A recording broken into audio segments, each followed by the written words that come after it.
All real conversations are at a slow pace. They should know this. Now you have to try and get the skill set to go do it. We'll come to that. Okay. And then you said they should be sensitive to other people's ego. Yeah, sensitive and definitely never disrespectful, always loving. Okay. If you're having a conversation without love, you're not having a conversation, you're barking. Oh. And love, when you have it, even when you're slightly miffed, shall we say, not angry, miffed. If you have love, it shows. So you must first fill your heart with love. And if you can't just fill it because you are in such a situation, you have to say, artificially, I want to fill it by saying, I love this person, I love this person. These are the 5 things I respect about them. I love this person. They've done this for me, this for me, this for me. I love them. And then, so artificially fill your heart up with love just before you have that conversation. So I already moved into the how. I was trying to not go into the how to get there, but it's a little bit. Okay. Yes. All right. Okay. Now, truth, whatever it is, whether you like it, whether it's palatable, whether it is something that really goes against your grain or it goes against your self identity, truth has to be accepted. A truth has to be accepted. You have to say, this is the truth, right? And if you don't agree with it, you can say, okay, I see this is your truth. But I have to accept the fact that this is your truth because that's not how I see it. And that's okay. That's okay. You cannot just say, let's come to the common agreement because not everyone can see the truth. Emotional, non-meditative people, for example, have a tough time seeing the real truth. They cannot. But they do understand their emotional truth, which is not the real truth.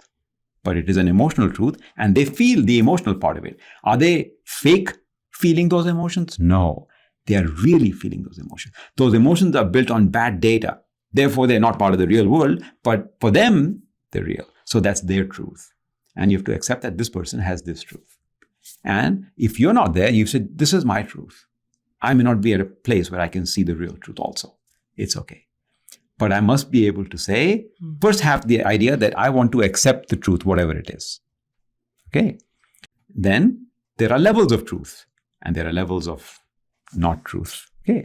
But whatever the level of truth is, I'm willing to accept that by putting it in a nice container, in an appropriate container. That's this person's truth because they said it and I can see that they felt that. So it's their feeling truth. Is it the real truth in their data? No, I can see contradiction. So that's their feeling truth. I accept that's their feeling truth. This is this person's more data-based, accurate data information-based truth, right? But their interpretation is off. I can see that. So I accept that this person is at this level. At this level, they can only see this much. They cannot see that they cannot see that stars and planets look different in the night sky. Because for them, everything is a little dot of light. They're all stars. Some people cannot see until you teach them. You say, hey, see, it's not shining. It's not twinkling. It's just a solid light. That's why we know that's a planet. And they go, until they see that, they're living in a lie or their truth. That everything, every little white dot in the sky must be a star. Right? You understand? All right. Sandeep, while you were talking about this truth thing, you said emotional people cannot see the truth. They have emotions. Can they? No. Okay. And then you said if you meditate, then you can see the truth. Then you're getting towards a place where you can. So let me explain. That's a good point. Okay. So, okay. See, now that you say it, I hear myself better. Okay. So, we are all emotional.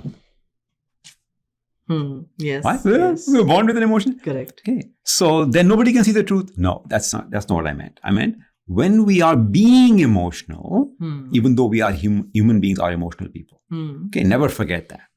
Human beings are always emotional. But when I'm actively being emotion, meaning I'm under the sway of the emotion. Right? Emotion is like a wind. Or like a fluid, like a flow. And if I'm under the sway of that, in that time, I cannot see the truth. I can know the truth from before, but at that time, I cannot see it. So a person being emotional at that moment can never see the truth. They're partially blinded. That's what, so and another way to say that is, becoming emotional is not being able to see the truth is a requirement for becoming emotional. Oh, man. You said a very deep sentence here. You cannot become emotional in any moment without disconnecting from the truth. It's a requirement. Otherwise, if you can constantly see the truth, you will never be emotionally hijacked. And that's an enlightened or a highly elevated person.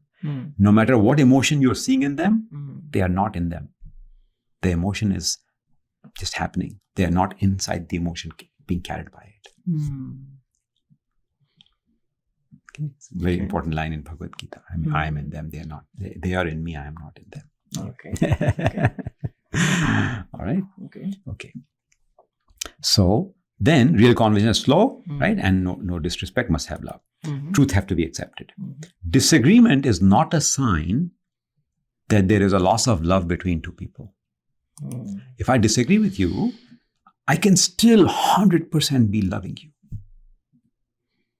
Can I say the reverse? If someone agrees with me, doesn't mean they love me. Okay. Agreement is not a sign of love. Disagreement is not a sign of loss of love. Love is love. And we've already talked in one of the previous series. We have a series on love that you should see. So that one flows out of this one. This one is the owner of that series. After understanding this series, if you go back and see the love series, you'll say, oh my God, it makes so much sense. Differently. No matter how much you learned then in your earlier viewing, you will learn a whole new different level of things after. And what do I mean? I'll tell you. For example, that people, what is love? Love is when a person is doing something that is good for you in the long run, many things. When they're doing many things that are good for you in the long run, even if they are not pleasurable, even if they are not feeling nice, even if they are painful, that is love. Okay. And you must change your definition of love. Otherwise, you will be lost in lust, attachment, moh, and all kinds of other concepts, right? Which will prevent you from tasting one of the best things to experience in life, love. That's why love takes courage. Okay, let's come back.